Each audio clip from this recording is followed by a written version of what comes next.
Uno de los problemas que más me comen el coco a la hora de procesar una imagen es qué tengo que hacer con todos los parámetros que me aparecen en cada uno de los procesos. PixInsight es un programa tan sumamente complejo, con tanta variedad de opciones, que al final estamos perdidos. Y lo que solemos hacer es, vamos a buscar en internet qué ha hecho otra gente para aplicarlo a mi imagen. Pero claro, las condiciones de la toma de esa otra persona no son las nuestras. No tendrán seguramente la misma contaminación lumínica que nosotros, no tendrán el mismo equipo que nosotros, sus imágenes tendrán unas problemáticas diferentes a las que podamos tener nosotros, con lo cual copiar directamente lo que hace otra gente, bueno, pues te ayudará más o menos a tener una imagen decente, pero no se estará adecuando a lo que tu imagen realmente necesita. ¿Por qué? Porque no estás aplicando los parámetros que realmente tu imagen necesita. Claro, si eso lo sumamos a todos estos procesos, pues al final resulta que un poquito de calidad de aquí y un poquito de calidad de allí y otro poquito de calidad de otro lado, al final hace que la diferencia sea muy evidente. De manera que me he propuesto como reto personal ya no dominar los parámetros y los procesos de PixInsight, sino que al menos tener una idea de qué es lo que hace cada cosa para poder trabajar un poco mejor con mis imágenes.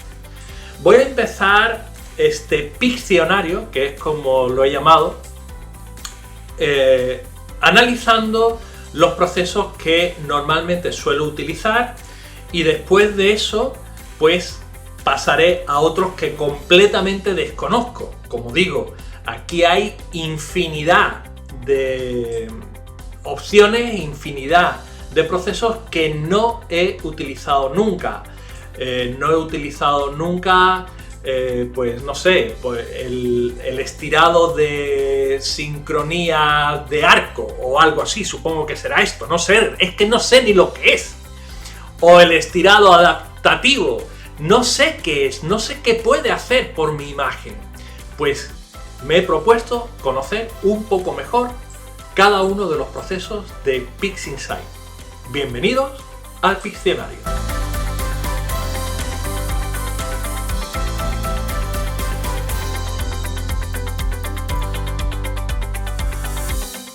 Voy a empezar, como decía, analizando los procesos que suelo utilizar. Me he saltado el proceso de recorte porque realmente es bastante simple, no tiene demasiado misterio, todos sabemos más o menos utilizarlo, aunque tiene algunas características interesantes, pero bueno, para lo que solemos usarlo, todos sabemos cómo funciona y no necesito más, no siento que necesite conocer mejor esta herramienta. Diferente es el DBE, la extracción dinámica de fondo. Aquí la cosa se complica de forma exponencial, así que me he decidido a empezar directamente por este proceso. Lo que hace el DBE es que nos permite indicarle una serie de muestras que deben estar en fondo libre, es decir, no puede haber ni galaxias, ni nebulosas, ni estrellas, para construir un fondo que realmente se parezca al fondo real.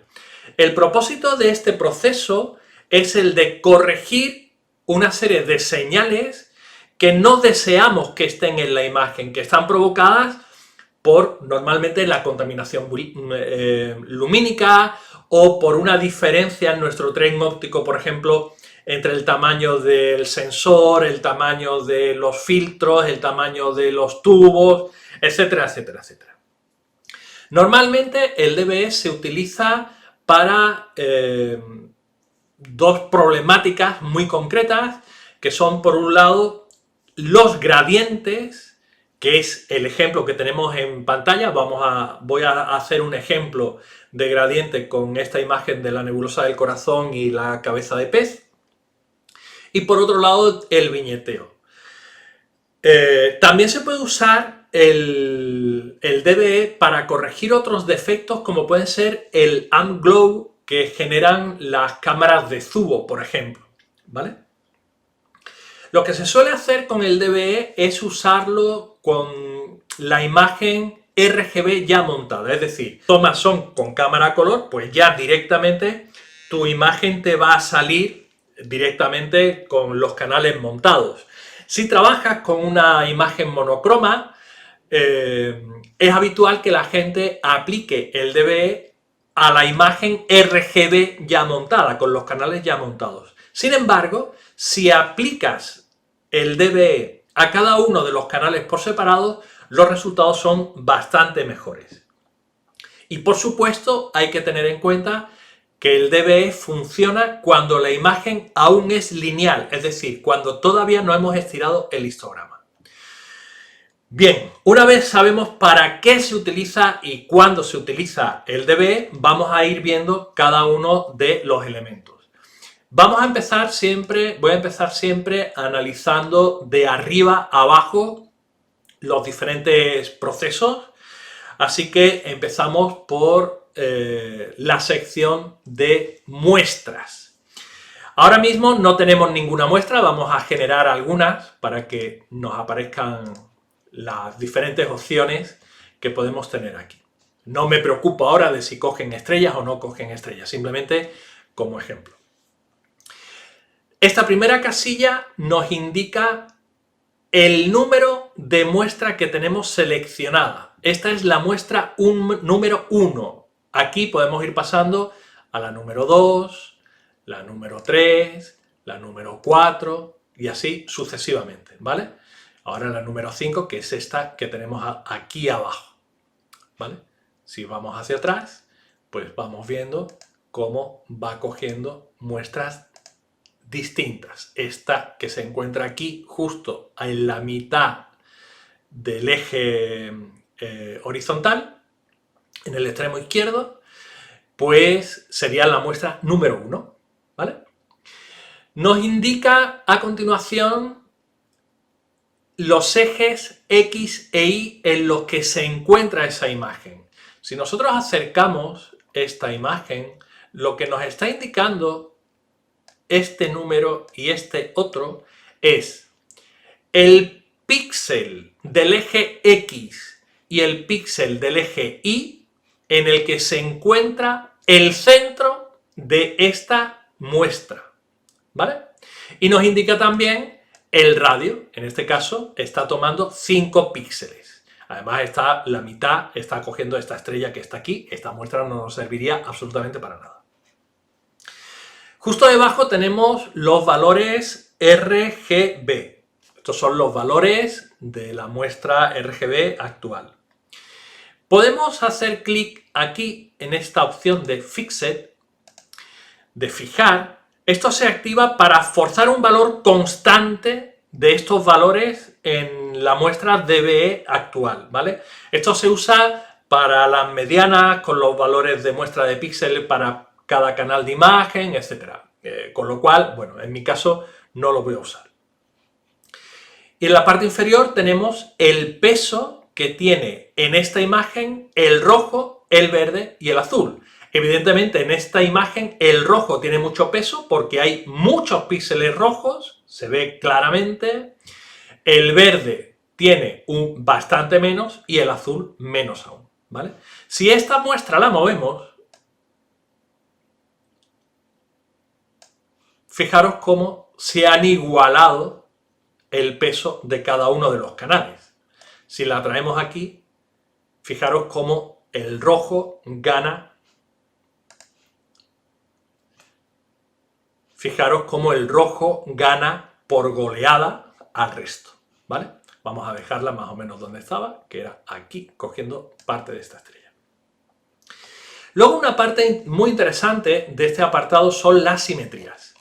¿Qué es esto de las simetrías?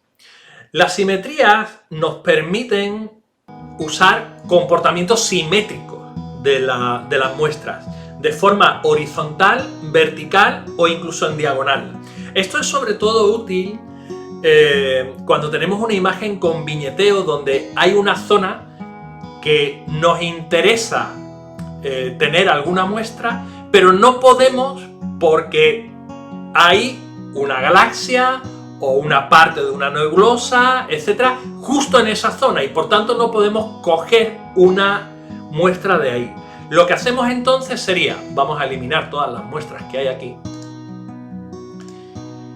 Lo que haríamos sería, por ejemplo, vamos a poner una muestra que sea grandecita, la vamos a poner pues aquí, por ejemplo, ¿vale? Y yo le puedo decir que en este punto donde hay una nebulosa, coja el fondo de donde se encuentra la muestra. Eso es lo que le estoy diciendo.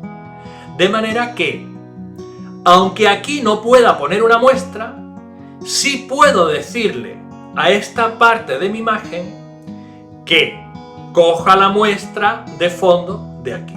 Esto nos sirve en horizontal, nos sirve en vertical y nos sirve también en diagonal, ¿vale? Y además hay una parte muy interesante, que esto se usa sobre todo en galaxias, que son las muestras axiales. Si marcamos en el eje axial, lo que hace es un polígono que podemos ampliar de muestras aquí hasta hacerlo realmente redondo, y además podemos ampliar o reducir el diámetro de estas muestras. Esto se usa mucho en galaxias cuando tienen un fondo que a su alrededor no funciona nada bien. Se utiliza el tema de las muestras axiales. Luego, la siguiente parte, la siguiente sección de este proceso es el modelo de parámetros, la primera parte de los modelos, ¿no? Donde tenemos por un lado la tolerancia. Yo pensaba que la tolerancia, al aumentar la tolerancia, lo que estaba haciendo era permitir que hubiera más cantidad de muestras por línea, pero no es así. Lo que permite la tolerancia es lo siguiente. Nosotros lo que pretendemos es que nuestro fondo sea lo más oscuro posible, pero esto no siempre se puede hacer. Si aumento la tolerancia, lo que estoy haciendo es permitir que se cojan píxeles más brillantes para definir el fondo. Es decir, voy a incluir más píxeles en el modelo de fondo. ¿Qué ocurre? Que si aumento esa tolerancia, si aumento el brillo de los píxeles que puedo coger, puedo estar cogiendo píxeles que no formen parte del fondo. Por el contrario, si bajo mucho la tolerancia, lo que haré será restringir cada vez más el brillo de los píxeles que puedo coger. Entonces, ¿qué es lo que hay que hacer aquí? La idea es mantener la tolerancia lo más baja posible, pero teniendo en cuenta que no rechace demasiado. No tiene nada que ver con el número de muestras. Refleja el número de muestras porque permite que haya más muestras en lugares donde el brillo anteriormente impedía que se pudiera poner una muestra. Es decir, con este parámetro en 0,5, si yo genero estas muestras, vemos que, bueno, pues aquí terminan, ¿no? Esta sería la muestra número 1, que es la que hemos puesto antes. Pero aquí arriba no hay, y aquí abajo tampoco hay, y aquí a la derecha tampoco hay. ¿Por qué? Porque estoy diciendo que coja muestras de esta cantidad de brillo. Si quiero que haya muestras aquí y aquí y aquí y aquí, tengo que aumentar el brillo que le permito coger a la muestra. Si subimos a 1,5 y generamos, ya tenemos una muestra aquí arriba, ya tenemos una muestra aquí abajo, ya tenemos una muestra aquí a la derecha. Aquí arriba a la derecha no. Tendría que seguir subiendo la tolerancia para obtener una muestra aquí arriba a la derecha. Ahora ya la tengo. ¿Qué ocurre? Que claro, me está poniendo muestras en lugares muy brillantes. Tengo que mantener la tolerancia lo más baja posible, permitiéndome coger el fondo real. Esa es la idea de la tolerancia. Luego tenemos la sección de la relajación de sombras, por hacer una traducción literal. Si subimos este parámetro, lo que hago es incluir más píxeles oscuros en el modelo de fondo. Si bajo el parámetro, lo que haré será reducir ese número de píxeles oscuros. De manera que, jugando con la tolerancia y con las sombras, puedo obtener un mejor modelo de fondo. Un modelo de fondo más oscuro. ¿Vale? Y luego está el factor de suavizado.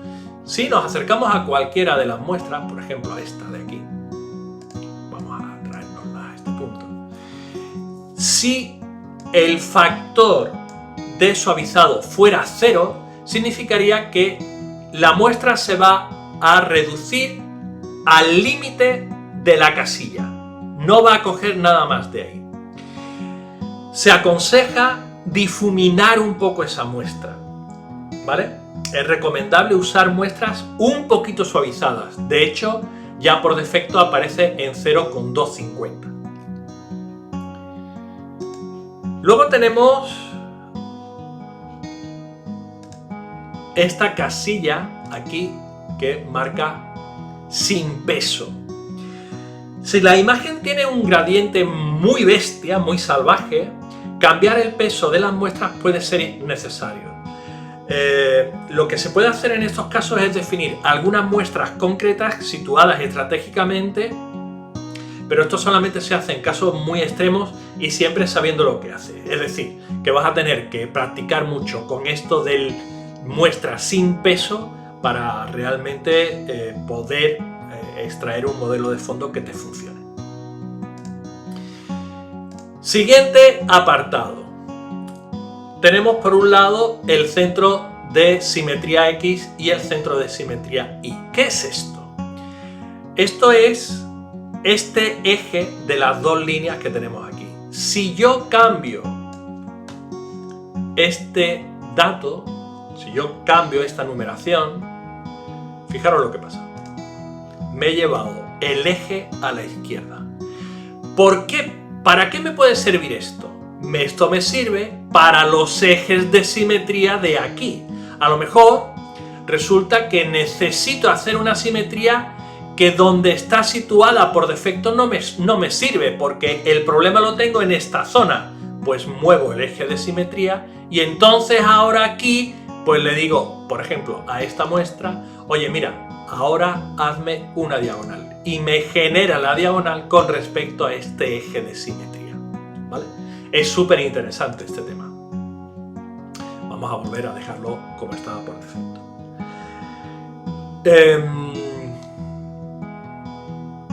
Luego tenemos estos dos parámetros que no he encontrado información, no sé realmente a qué se refieren. Seguiré investigando y a ver qué saco de ahí. Luego tenemos la generación de muestras. Por un lado tenemos el radio por defecto. Esto es importante. Es importante porque, por ejemplo, en esta imagen, donde ya hay bastantes estrellas, sobre todo en determinadas zonas, como puede ser esta de aquí a la izquierda arriba, no puedo tener una muestra que tenga un radio muy alto. Si yo tengo una muestra con radio de 25, lo normal será que coja estrellas. ¿Veis aquí? Mueva donde mueva, estoy cogiendo estrellas. Y no puedo coger estrellas porque solamente puedo coger fondo. Entonces, en imágenes con un campo muy estrellado, necesitarás unos radios más bajos. Y seguramente, debido a eso, necesitarás tener más muestras, ¿vale? puedes, si haces clic en este botón, redimensionar todas las muestras. Por ejemplo, imaginemos que hemos empezado con muestras de 25, no nos hemos dado cuenta y hemos generado muestras de 25. ¡Wow! Esto es enorme, no puedo usar esto. Pues en vez de cambiarlas una por una, le dices, vale, pues ponme todas las muestras a 10, a un radio de 10, y automáticamente todas las muestras cambian de radio. Luego tenemos el número de muestras por fila. Cuando generamos las muestras automáticamente, aquí podemos indicarle el número de muestras que queremos tener. Si tenemos un gradiente muy amplio, pues tendremos que usar más o menos, dependiendo.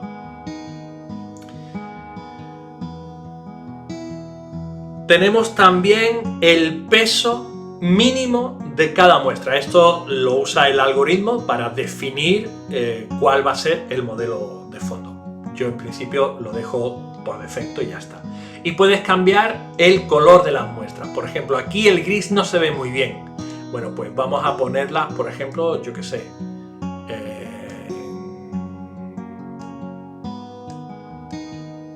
Vamos a ponerlas moradas, por ejemplo. A ver si podemos dar un morado así un poco chillón. Este, por ejemplo. Vale, ahora las muestras se ven mejor, ¿vale? Esto lo puedes hacer.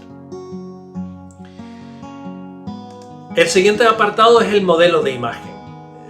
Yo esta parte del identificador no lo he usado nunca, pero voy a empezar a usarlo a partir de ahora. Porque si tú generas la imagen del DBE, lo que va a hacer es cogerte el nombre de la imagen, en este caso recorte, y le va a añadir un sufijo background o DBE, ¿vale? Entonces, para evitarme problemas y tenerlo mejor identificado, directamente le voy a marcar aquí DBE para que cuando me genere la imagen ya me la haya renombrado a lo que realmente es, ¿vale? Y luego está esta opción del downsample, el escalado de la muestra, o en realidad es la reducción de la resolución. Por defecto está en 2. Esto significa que el modelo será creado con una mitad del tamaño de la imagen de destino. Lo que se hace es que el modelo de fondo normalmente se suele generar con índices de reducción de resolución entre 2 y 8. Como no sé muy bien cómo funciona esto, para qué sirve y cómo se utiliza, yo lo dejo en 2 por defecto. Y luego otra cosa interesante es el formato del modelo de fondo, la resolución de salida. Si vas a seguir trabajando en PixInsight, pues lo normal será que lo dejes en 32 bits. Pero imagínate que después de hacer el DBE, tu flujo de trabajo es coger esa imagen y llevártela directamente a Photoshop. En Photoshop vas a trabajar con imágenes de 16 bits. Pues si directamente cambias aquí el formato de imagen, ya te la va a generar en 16 bits directamente. No vas a tener que estar guardándola luego a 16 bits. Y por último, la madre del cordero de todo esto es lo que conseguimos, que es la opción de corrección de la imagen. Si dejamos tal como aparece, no hacer ninguna corrección, lo único que va a hacer esto es generar un fondo, generar el fondo que nos sacaría, que en este caso pues ya veis que es un auténtico desastre. Este modelo de fondo no nos sirve, ¿vale? Dependerá de qué problema tengas, tendrás que usar una opción u otra. Usarás la de sustracción, que es la que yo voy a practicar aquí ahora, en una imagen con gradiente por contaminación lumínica, como es el caso, o usarás la opción de división en una imagen con viñeteo. Voy a marcar ya la de sustracción y luego tenemos varias casillas. Por un lado está la de normalizar. Lo que hace esto, si marcamos esta opción, lo que va a hacer es coger el valor mediano de esta imagen inicial y aplicarla a la corrección del modelo de fondo, ¿vale? Añadir esa mediana al modelo de fondo. Lo que hace la normalización es tender a recuperar el balance del color del fondo inicial en la imagen corregida. Si lo activo, si no lo activo, esa normalización mediana no se aplicará y por tanto el fondo generado va a tener un fondo más neutral, va a ser más neutral. Luego puedo descartar el modelo de fondo, es decir, es justo lo contrario de lo que hacemos aquí. Aquí nos genera solamente el modelo de fondo, aquí nos genera solamente la imagen corregida. Y por último tengo la opción de reemplazar la imagen, es decir, que no me genere una imagen nueva, sino que aplique los cambios directamente en la imagen original, que es algo que yo pues no pienso hacer en ningún caso, desde luego. Y básicamente estas son las opciones que podemos utilizar, ¿vale? Decíamos, importante lo del identificador, ¿vale? Bien, entonces, con todo esto que ahora sé del DBE, normalmente lo que yo hacía era generar pues un modelo, una serie de muestras automáticas. En esta imagen yo generaría alrededor de 6 muestras por fila, sería algo parecido a esto. Bueno, voy a regresar al gris porque esto me está matando. Vamos a ponerlo más o menos por aquí. Mucho mejor. Vale. Normalmente lo que yo haría aquí sería poner, ya digo, unas muestras de 15 de diámetro y 6 muestras por fila, y normalmente, como ya sé que es lo que más o menos me funciona bien, subiría la tolerancia ya de entrada a 1500. Vamos a ponerla en 1200 y a ver qué podemos hacer con esto. Automáticamente me generaría estas muestras. ¿Qué veo de entrada? Veo que aquí a la derecha no me ha cogido ninguna.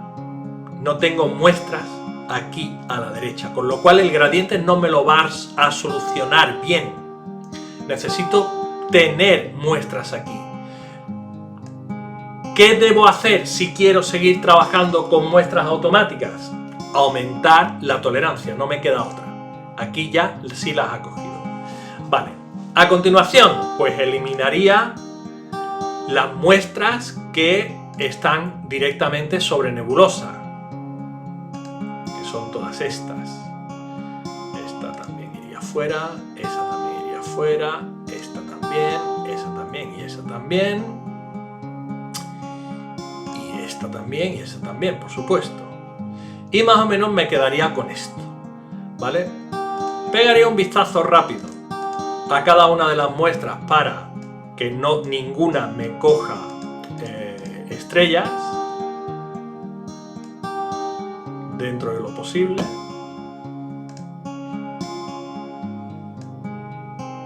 Vamos a poner esto aquí.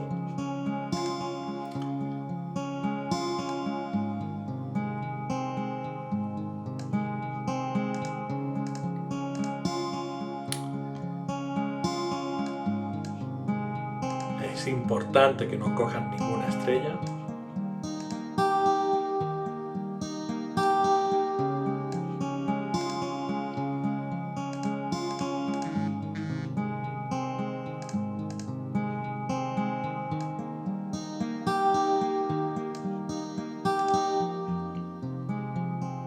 Esta no puede ir ahí porque está en nebulosa y directamente yo dejaría así esta muestra. Así que vamos a aplicarla. ¿Qué ocurre aquí? Ocurre que aquí me está cogiendo todos estos rojitos que vemos aquí en medio. Esto forma parte de la nebulosa del corazón. Estoy cogiendo muestra donde no debería estar cogiendo muestras.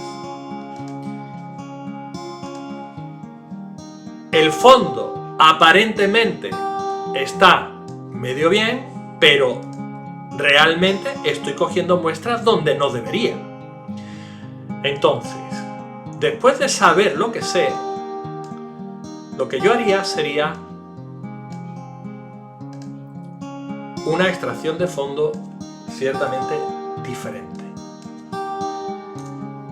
Dejaría la tolerancia en 1000 y ahora pondría las muestras a mano.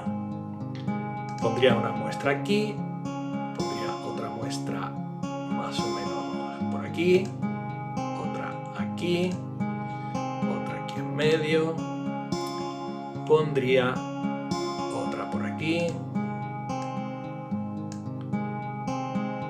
otra por aquí, otra por aquí, otra por aquí, otra por aquí.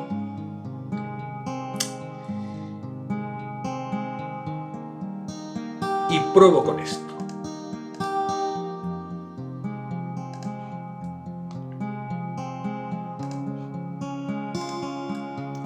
Y aquí ya no tengo el problema que estaba teniendo con esta otra. Si os fijáis, aquí estoy cogiendo parte de señal que aquí ya no cojo. Y por aquí estoy cogiendo parte de señal que aquí ya no cojo. ¿Cuál es el resultado? Que la extracción de este fondo es bastante mejor que la extracción de este otro.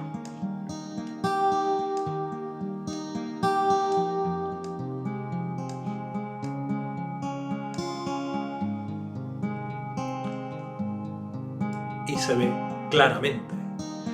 Aquí tengo más rojos que aquí. Aquí tengo más rojos que aquí.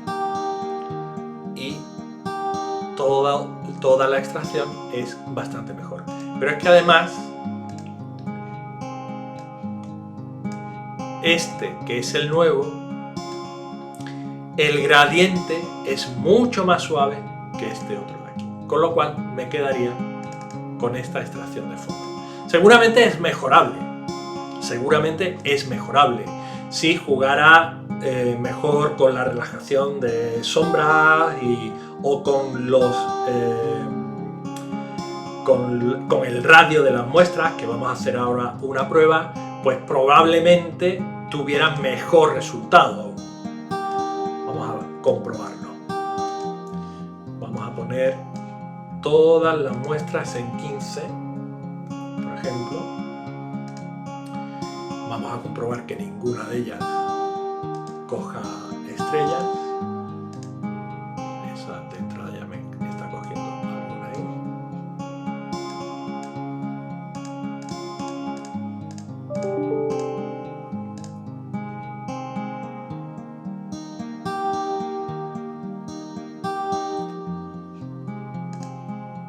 Y vemos.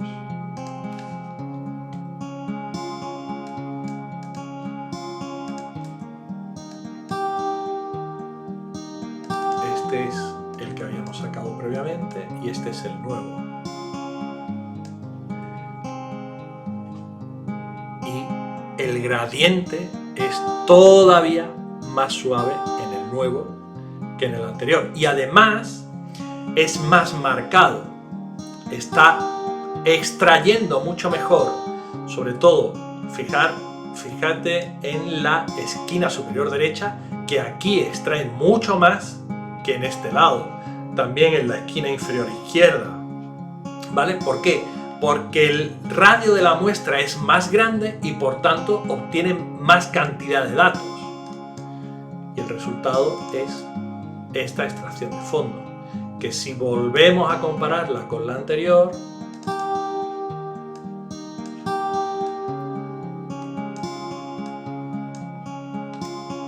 resulta que es aún mejor. Está mucho más igualado este fondo que este otro. Pues nada, espero que se me queden bien grabados los conceptos. De todas formas, pues tendré el vídeo para venir a repasarlos. Y si a ti, que lo estás viendo, te sirve también un poco de guía, un poco para entender mejor en qué consiste esto del DBE y qué cosas puedes hacer para tener una mejor extracción del fondo de tus imágenes astrofotográficas, pues seré feliz. Suscríbete si te parece, si te ha parecido interesante, y así cada vez que suba algún nuevo vídeo de este Piccionario o de cualquier otro, pues te llegará la consabida notificación para que no te lo pierdas. Muchas gracias, un abrazo.